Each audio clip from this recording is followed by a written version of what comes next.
السلام علیکم دوستوں، کیا حال ہے؟ امید کرتا ہوں کہ سب دوست خیریت سے ہوں گے۔ ندیم وائس چینل میں خوش آمدید۔ ایک دفعہ کسی حاملہ ہرن کو بچہ جنم دینے کی حاجت پیش آئی تو اس نے دریا کے کنارے پر موجود جنگل کی راہ اختیار کی۔ پھر یوں ہوا کہ اچانک موسم خراب ہو گیا، آسمان سے بجلی گری تو جنگل میں آگ لگ گئی۔ گھبراہٹ میں ہرن نے جان بچانے کے لیے آس پاس دیکھا تو ایک شکاری نشانہ بنا رہا تھا۔ دوسری طرف شیر تھا۔ ہرن کو الجھن ہوئی کہ اس پھیلتے ہوئی آگ میں جل کر مرنا ہوگا، یا دریا میں ڈوب کر جان دینی ہوگی، یا شکاری مار دے گا، یا پھر شیر اپنی بھوک مٹانے کے لیے نوالا بنا دے گا۔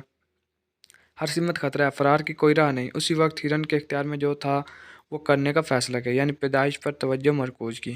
پھر ایسا ہوا کہ شکاری نے نشانہ لگایا تو آسمان پر بجلی چمکی۔